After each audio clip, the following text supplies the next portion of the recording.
창세기 35장 1절부터 15절까지 함께 읽겠습니다.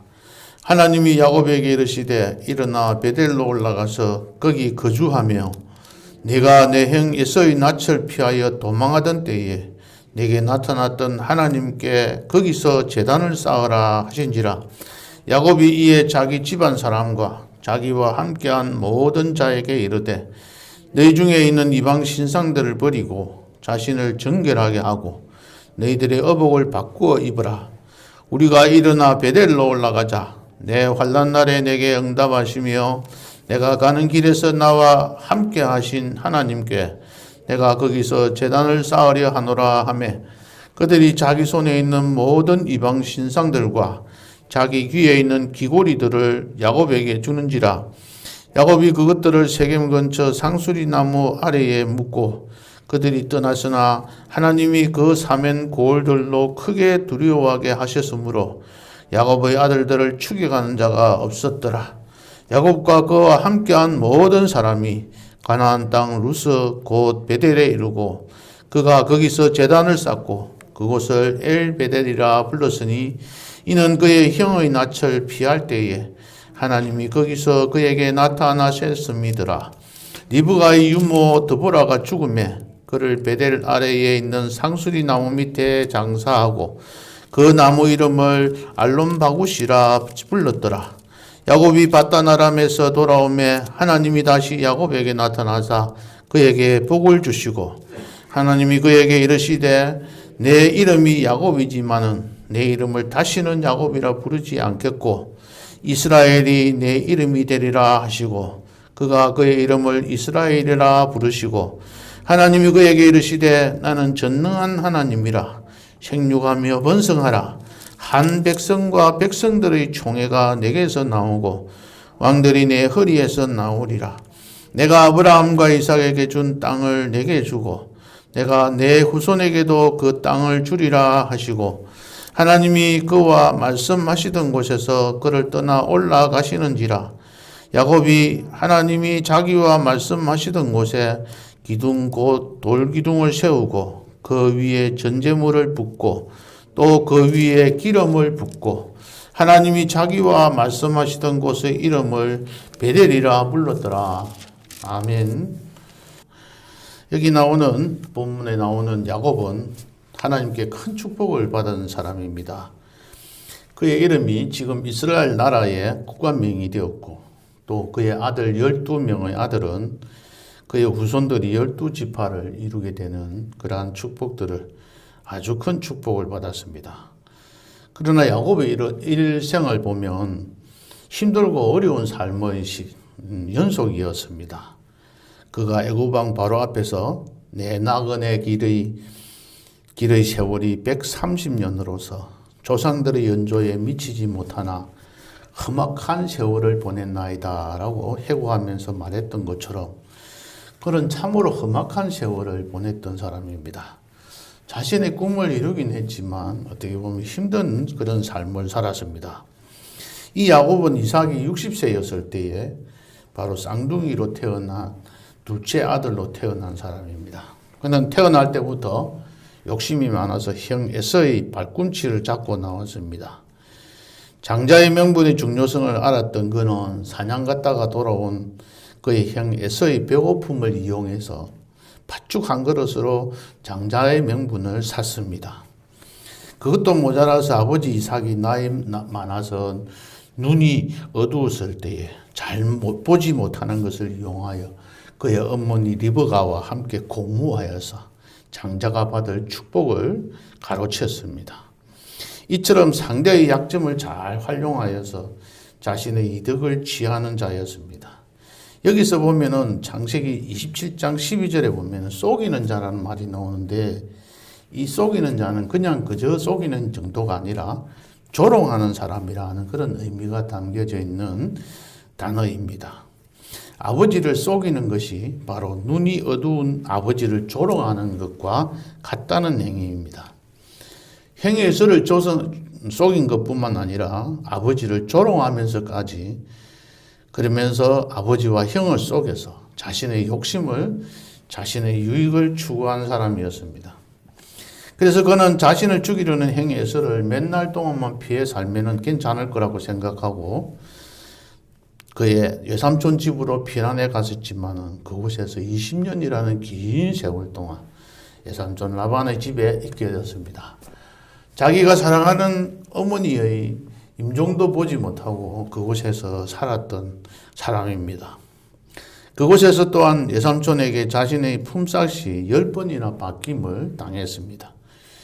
자신의 아버지와 형을 속인 것 같이 외삼촌으로부터 자신도 속임을 당하였던 것입니다. 그는 외삼촌 라반의 집으로 도망하는 도중에 베델에서 하나님을 만났습니다. 그때야 비로소 하나님께서 자신과 함께 계심을 그는 알게 되었습니다. 여호와께서 여기 계시거늘 내가 알지 못하였도다라고 고백할 정도로 그때까지는 하나님이 없는 그야말로 자기 혼자만의 삶으로 살았던 사람입니다. 그러나 이곳에서 만남이 야곱의 일생을 바꾸어 놓았습니다. 우리들도 우리의 삶을 통해서 하나님과의 만남이 이루어진 사람들은 아무리 하나님을 떠난다고 하더라도 우리는 그렇게 살아갈 수가 없는, 우리의 마음은 전혀 변함이 없는 사람으로 하나님을 늘 섬기며 살아가게 된 것입니다. 그러한 하나님의 음성을 듣고 우리들도 큰 변화를 받으면서 또 그 하나님께서 약속해 주신 그 말씀을 의지하고 붙들고 어떠한 힘든 일이 있어도 참고 이겨내시면서 하나님께서 준비하신 그 복을 받아 누리는 성도님들 되시기를 예수님의 이름으로 축복합니다. 20년이 지난 후 외삼촌 라반의 집을 떠나서 고향으로 돌아오는 길에 그는 야복강에서 다시 하나님을 만나게 됩니다. 그곳에서의 만남과 기도의 결과에 따라서 에서와의 그 만남이 순조롭게 진행되어졌습니다. 그러자 그는 베델로 가야 한다는 것을 의식하지 못했습니다. 그는 베델에서 하나님과 함께 하나님께 제사를 드리면서 살아가겠노라고 다짐을 했지만은 그는 물질이 풍부한 세겜 땅에서 살기를 원했습니다. 그래서 하나님과 약속을 잊어버리고 그곳에서 안주하며 그들과 함께 살고 있었습니다. 평안히 살고 있었다고 했습니다. 33장 18절에 보면은 야곱은 베델로 올라가지 않고 평안히 가나안 땅 세겜 성읍에 들어갔다고 했습니다. 여기서 평안이라는 단어에 주목해 볼 필요가 있습니다. 그가 28장에서 보면은 하나님 앞에 약속할 때에 평안히 아비 집으로 돌아오게 하면 하고 하나님 앞에 약속한 것이 있습니다. 평안한 마음으로 평안히 아버지 집으로 돌아오게 하시오면은 여호와께서 나의 하나님이 되실 것이요 라고 서원 기도를 했습니다. 그런 약속을 하나님께서는 듣고 그를 편안히 돌아오게 만들었습니다. 그런데 그는 평안히 돌아왔는데도 베델로 가지 않고 오히려 그가 간 곳은 평안히 가나안 땅 세겜으로 갔습니다. 하나님께 약속하신 그 약속을 하나님께서는 들어서 약속을 지키셨는데 야곱은 지키지 않았던 것입니다. 그 결과 그 평안은 오래가지 않고 바로 자기 딸 디나의 강간 사건으로 인해서 그 모든 꿈들이 산산조각나게 깨어지고 말았습니다. 우리의 생각과 우리의 뜻에 맞는 곳으로 가면은 우리의 기도한 대로 내 생각대로 기도한 곳으로만 다 이루어지면은 우리는 평안히 살 수 있을 것이라고 생각할지 모르지만은 하나님께서는 이렇게 디나라는 자기 딸 디나 강간 사건을 통해서 그를 깨우쳐 주시는 것처럼 하나님께서는 우리들에게도 이러한 경험들을 갖게 하실지 모릅니다. 우리 목사님께서 항상 기도하시면서 말씀하실 때에 그러한 말씀들을 많이 하고 계시는 것을 여러분들도 많이 기억을 하실 겁니다. 결국 하나님 성도님들은 하나님 앞에서 지켰던 그 약속들을 지키지 않고 내 생각에 맞는 대로 평안히 거하고 있으면 하나님께서는 절대로 그들을 평안하게 거하게 만드시지 않는다는 것입니다. 이스라엘 백성들이 애굽 땅에서 아주 즐겁게 평안하게 땅에 충만하고 70명이 들어갔던 그 사람들이 약 200명이 될 때까지, 100만 명이 될 때까지 그들은 그곳에서 안주하면서 나오기를 싫어하고 있었습니다. 그러나 하나님께서는 그들에게 힘들고 어려운 고난을 주셨습니다. 그들이 그 고난을 이기지 못해서 하나님 앞에 부르짖을 정도로 심한 고난을 주셨습니다. 고통을 주셨습니다. 왜 그렇게 하셨을까요? 너희들이 거주할 땅은 애굽 땅이 아니라 가나안 땅이라는 것을 그들이 깨닫게 하기 위해서, 그들을 가나안 땅으로 다시 광야길을 거쳐서 가게 만드시기 위해서 그는 그들에게 그곳에서 하나님께서는 마침내 복을 주시기 위해서 그들을 평안하게 그 땅에 거주하지 못하게 하셨던 것처럼 오늘 이 야곱에게도 세겜 땅에서 평안하게 거주하지 못하도록 만드셨습니다.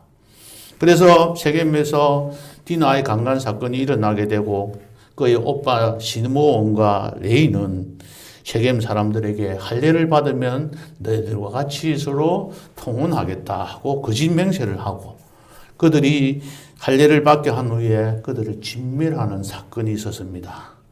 이 사건이 있고 난 다음에 그들은 너무 힘들고 어려워서 이제는 이곳에 거주할 수 없음을 깨닫고 어려워하고 있는 그 상황 속에서 오늘 본문 말씀처럼 하나님께서는 야곱에게 다시 나타나셨습니다. 우리들은 딴 길로 가고 우리들은 형편없는 곳으로 살아가지만은 하나님께서는 이렇게 다시 또 찾아오셔서 이렇게 말씀하고 계십니다. 35장 1절을 한번 보시겠습니다. 네가 내 형 에서의 낯을 피하여 도망하던 때에 내게 나타났던 하나님께 거기서 제단을 쌓으라. 그리고 앞에 보면 뭐라고 이야기했습니까? 일어나 베델로 올라가서 거기 거주하며 내가 내 형 에서의 낯을 피하여 도망하던 때에 내게 나타났던 하나님께 거기서 제단을 쌓으라고 하시면서 하나님께서 다시 나타나셔서 말씀하고 계십니다. 이 베델은 어떤 곳입니까? 바로 야곱이 과거에 형 에서를 2번씩이나 속임으로 그때의 에서의 보복을 피해서 바단 아람 자기의 예삼촌이 살고 있는 그곳으로 가던 중에 바로 꿈속에서 하나님을 만났던 곳입니다. 하나님을 만나서 은혜를 체험했던 곳입니다. 그곳에서 그는 자기를 평안히 돌아오게 하면 이곳에 단을 쌓고 또 하나님 앞에 서원하고 지키겠다고 서원을 지키겠다고 약속했던 땅입니다. 일찍이 아브라함도 하나님께 단을 쌓은 적이 있던 곳이었습니다. 이러한 곳으로 올라가라고 말씀을 하고 계십니다. 하나님께서는 어떻게 명령 구체적으로 하셨습니까? 여기에 35장 1절에 보면 4개의 단어로 명령어가 나와 있습니다. 첫 번째는 일어나라. 두 번째는 올라가라. 세 번째는 거하라. 거주하라. 네 번째는 제단을 쌓으라는 4개의 동사가 나옵니다. 첫 번째는 일어나라고 명령하십니다. 일어난다는 것은 큰 일을 앞에 두고 그것을 향해서 나아가라는 말입니다. 죄와 절망으로 가득 찬 현실의 자리로부터 일어나서 떠나라는 것입니다. 내가 지금 평안히 거주하고 있는 안주하고 있는 그 자리에서 일어서서 나아가라는 것입니다. 제일 먼저 우리들이 해야 할 일들은 일어서는 것입니다. 지금 현재 안주하고 있는 이 자리에서 일어서야 합니다. 우리 교회가 안주하고 있는 이 상황 속에서 일어나셔야 합니다. 그대로 지금 살고 있으면은 그대로 세월만 지나가면은 또 주일이 오면은 예배장에 나와서 예배 드리는 것으로 만족하고 살아가는 이 자리에서 일어나셔야 합니다. 누구를 탓할 것도 없고 우리 자신들이 스스로 이 세상의 자리인 이 세겜에 더 이상 머무르지 말고 떠나서 일찍이 하나님께 약속했던 그 베델을 향해서 나아가라고 하나님께서는 명령하고 계십니다. 우리는 일어서야 합니다. 이 자리에서 일어서셔서 우리들이 해야 할 일이 무엇인지를 다시 한 번 더 생각해보고 하나님의 교회의 참된 부흥을 위해서 또 하나님의 교회에 하나님의 뜻을 이루어가는 교회가 되도록 하기 위해서 내가 무엇을 해야 할 것인지 생각해보고 이 현실에 안주하지 말고 일어서야 합니다. 두 번째는 올라가라고 명령하십니다. 일어선 사람은 올라가야 합니다. 단순히 이 낮은 곳에서 올라간다는 의미이기도 합니다. 이 세겜은 해발이 590m라고 하고 또 베델은 895m가 되는 그러한 곳입니다. 그래서 올라가는 겁니다. 그러나 이 베델은 하나님의 집을 뜻하고 있기 때문에 세겜 땅에서의 그 안일한 삶에서 출발해서 하나님의 중심으로 하나님의 집으로 올라가라는 이야기입니다. 세상적인 삶에서 떠나서 하나님의 집으로 올라가서 하나님의 그 지배를 받는 하나님 나라로 가라는 것입니다. 세상의 어떤 생각과 세상의 어떤 생활 방식들이 존재하는 이곳에서 그 모든 삶에서 떠나서 하나님의 말씀이 주가 되고 하나님의 말씀대로 살아가는 그 세상으로 나아가라고 가르쳐 주고 있는 것입니다. 왜 올라가야 합니까? 올라가는 것은 바로 하나님과 약속한 것을 이행하도록 하기 위해서 가는 겁니다. 하나님과 어떤 약속을 했습니까? 그는 28장 21절 22절에서 여호와께서 나의 하나님이 되실 것이다. 자신이 기둥으로 세운 이 돌이 하나님의 집이 될 것입니다. 하나님께서 주신 모든 것에서 10분의 1을 반드시 하나님께 드리겠다고 약속하신 그 약속을 하나님은 기억하시고 그 약속을 이행하도록 하기 위해서 올라가라고 하셨습니다. 여러분들은 하나님과 어떤 약속을 하셨습니까? 이 땅에서 살면서 하나님 앞에 나를 이렇게 해주시면 내가 어떻게 하나님 앞에 봉사하고 헌신하겠다고 약속하신 것은 없습니까? 하나님은 그 약속을 반드시 지킬 것을 우리들에게 요구하십니다. 야곱은 은혜의 자리로 있고서 또 하나님께서는 이들에게 무엇을 주시려고 하시냐면 12절에 보면 이런 말씀, 내가 아브라함과 이삭에게 준 땅을 내게 주고 내가 내 후손에게도 그 땅을 주리라고 하셨던 그 말씀을 그 약속을 이루어 주시기 위해서 또한 올라가라고 하십니다. 하나님께서는 나의 이 삶에서 이 삶에서 다시 일어나서 올라가면 하나님께서 약속하신 것을 너희들에게 이루어 주시겠다고 약속하시는 겁니다. 힘들고 어려운 결단을 요구하십니다. 그 뒤에 하나님께서는 이와 같이 축복해 주시는 겁니다. 세 번째는 거기 올라가서 무엇을 하라고 했습니까? 거기 거주하며 라고 했습니다. 거기에 거주하라는 겁니다. 머물러라는 말입니다. 그 땅에서 잠시 체류하고 있으라는 것이 아니라 그곳에서 끝까지 머물러 있으라는 겁니다. 다시 세겜으로 돌아가라는 뜻도 아닙니다. 이 베델에서 하나님께 제사를 드리고 나서 이곳에 계속 거주하면서 하나님의 그 임재하심을, 하나님의 역사하심을 깨닫고 체험하고 살아라는 말입니다. 우리가 이 땅에 교회에 와서 하나님 말씀을 듣고 우리의 말씀을 읽을 때는 이렇게 살겠노라고 또 기도할 때는 그렇게 다짐하지만은 다시 이곳에서 계속 거주하는 것이 아니라 다시 돌아가면은 제자리로 우리가 그동안에 살아왔던 그 방식대로 살아가는 우리의 모습을 하나님께서는 채찍질하고 계신다고 생각이 듭니다. 하나님께서는 그곳에 베델에 올라가서 거기에 거주하라고 했습니다. 그곳에서 머물러서 살아가고 하셨던 말씀처럼 우리들은 그곳에 살아가야 합니다. 그곳에서 무엇하고 살아가라고 하십니까? 제단을 쌓으라고 하십니다. 하나님께서는 일어나서 올라가서 거주하면서 그곳에서 제단을 쌓으라고 하셨습니다. 이곳에 머물면서 하나님께 예배를 드리라는 말입니다. 하나님께 피 흘림이 있는 제사를 드리라는 말입니다. 단순히 일어나서 올라가서 거주하면서 그냥 그것을 살아라는 것이 아니라 하나님 앞에 제사를 드리라는 겁니다. 하나님 앞에 예배를 드리라는 겁니다. 이것을 위해서 제단을 쌓는 일 때문에 일어나라고 하셨고, 제단을 쌓는 일 때문에 올라가라고 하셨고, 제단을 쌓는 일 때문에 그곳에 거주하라고 하셨던 겁니다. 하나님 앞에 제단을 쌓는 것이, 하나님 앞에 예배를 드리는 것이 무엇보다도 가장 귀중하고 가장 값진 것입니다. 이 제단을 쌓는 데에 우리의 모든 몸과 마음과 모든 것 정성을 다 들여서 하나님 앞에 제사를 드려야 합니다. 제사를 드릴 때는 어떻게 해야 되죠? 반드시 제물이 있어야 합니다. 헌물이 있어야 합니다. 우리의 것을 뭔가 드려야 합니다. 제물은 죽여야 합니다. 생거 살아있는 그대로 드리는 것이 아니라 나의 모든 것들을 산 제물로 드릴 때에 나를 죽여야 합니다. 내가는 팔불 그대로 살아있고 나의 개성이 살아있고 나의 자존심이 살아있고 나의 유익을 위해 쫓아서 살아가던 그 삶이, 그 생활이 이곳에까지 남아있어 가지고는 하나님 앞에 온전한 제사를 드릴 수가 없는 것입니다. 그 하나님은 어떤 하나님이십니까? 오늘 35장 1절에 나와 있는 것처럼 행에서의 낯을 피하여 도망하던 때에 나타났던 하나님이십니다. 우리가 힘들고 어려움을 당하고 있을 그때에 하나님이 나타나셨던 그 하나님이십니다.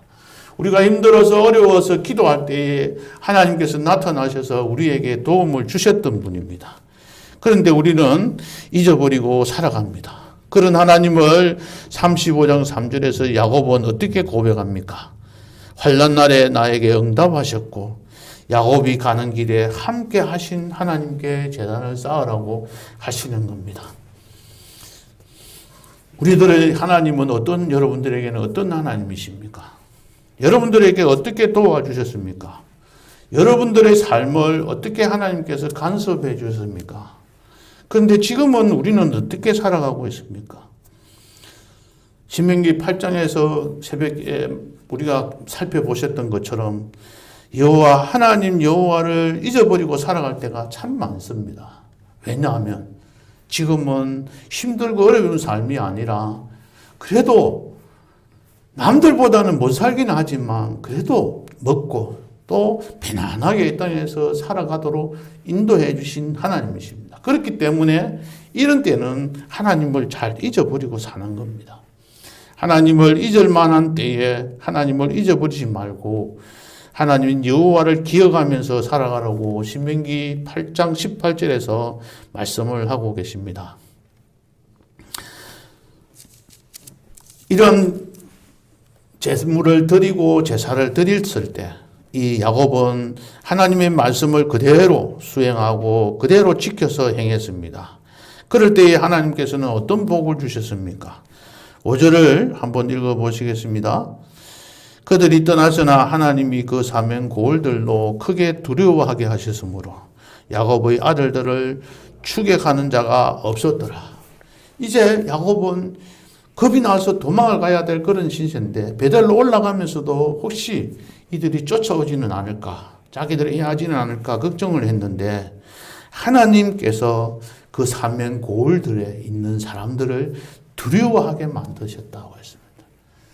그냥 자기들이 그냥 두려워서 떠는 것이 아니라 하나님께서 그렇게 해주셔서 더 이상 추종하지 못하도록 만드셨다는 겁니다. 하나님의 말씀대로 순종해서 베델로 올라가면 그곳에서 제단 쌓으려고 가면은 순종만 하면은 하나님께서는 모든 일들을 해결해 주신다는 겁니다. 제가 아버지 살아계실 때에 집안일을 걱정을 하고 있을 때 아버지께서 저에게 하신 말씀이 있습니다. 왜 내가 걱정을 안 하느냐? 내가 있는데, 내가 살아있는데.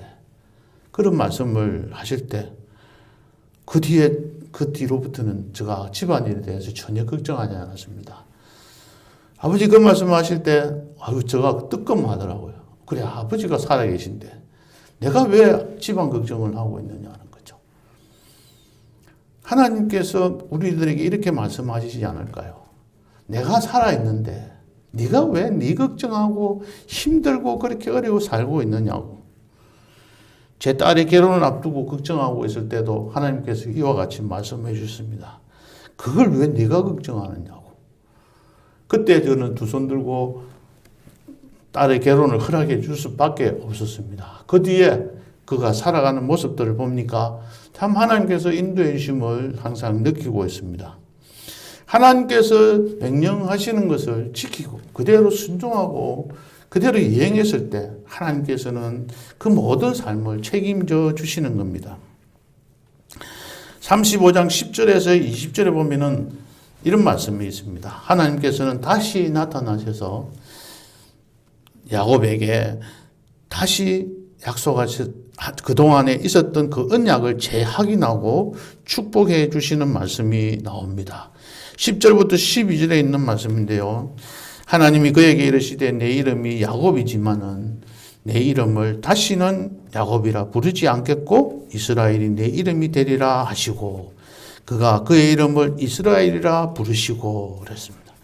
먼저 하나님의 언약 백성된 가족의 정체성을 확인해 주는, 그래서 야곱을 이제 더 이상 이스라엘이라고 부르지 않겠다고 했습니다. 여기서 부르신다는 이 말은 아주 조용한 목소리로 부르는 것이 아니라 큰 목소리로 외쳐서 부르는 것을 의미합니다. 하나님 스스로가 야곱의 이름을 이스라엘로 크게 외쳐 부르심으로써 브니엘에서 약속하셨던 그 약속이 결코 사람에 의해서 변개될 수 없음을 확정해주고 이제부터는 더 이상 야곱이라고 부르지 않았습니다. 두 번째는 그에게 어떤 축복을 또 해주셨습니까? 11절에 보면은 생육하며 번성하라고 하셨습니다. 이 생육과 번성에 대한 축복은 하나님께서 아담과 하와를 창조하신 후에 맨 먼저 준 것입니다. 그리고 아브라함과 이삭에게도 이러한 축복이 주어졌고 이제 그 아브라함과 이삭의 언약의 계승자인 야곱에게도 다시 한 번 더 주어지면서 생육하며 번성하는 그런 축복을 이제 야곱에게 주게 됩니다. 세 번째로 보면은 이런 말씀이 있습니다. 한 백성과 백성들의 총회가 내게서 나오고 왕들이 내게서 내 허리에서 나오리라. 그렇게 말씀을 하셨습니다. 여기서 왕들이라는 것은 이스라엘 역대 왕들을 말하기도 하고 또 나아가서 우리의 하나님의 후손으로 예수님이 이 땅에 오셔서 야곱의 후손으로 태어날 것을 가리키기도 합니다. 네 번째는 12절에 보면 이런 말씀이 있습니다. 아브라함과 이삭에게 주신 그 땅을 내가 내게 주고 또 내 후손에게도 그 땅을 주실 것이라고 축복해 주십니다. 이처럼 하나님께서는 마침내 재물 얻을 능력, 모든 것을 얻을 수 있는 능력을 그에게 주셨던 것입니다. 그러면 누가 올라가야 합니까? 오늘 2절을 보시면은 함께 읽었습니다. 야곱이 이에 자기 집안 사람과 자기와 함께한 모든 자에게 이르되 너희 중에 있는 이방 신상들을 버리고 자신을 정결하게 하고 너희들의 의복을 바꾸어 입으라 하고 했습니다. 여기서 모든 사람은 한 사람도 빠짐없이 모든 자라고는 의미입니다. 올이란 말입니다. 한 사람의 100명 중에 한 사람도 빠져서는 안 된다는 이야기입니다. 여기 보면 자기 집안 사람뿐만 아니라 자기와 함께한 모든 자, 자기 수하에 있는 모든 종들도 함께할 대상이라는 겁니다. 하나님과 언약을 맺은 야곱만 올라가고 나머지 식구들은 올라가지 않아도 된다는 것이 아닙니다. 시므온과 레위는 이 바로 야곱의 뜻을 저버리고 그가 세겜에서 힘들게 만드는 그런 사람이기 때문에 시므온과 레위는 떠나고 너는 여기 남아있고 나머지 사람만 올라가라고 한 것도 아닙니다. 이처럼 내 마음에 드는 사람은, 나를 해한 사람은, 내하고 마음에 든 사람은 같이 가고 마음에 들지 않는 사람은 남아있게 하는 것도 아닙니다. 바로 나를 해친 그 시므온과 레위도 같이 가족 공동체로서 함께 나아갔던 것입니다.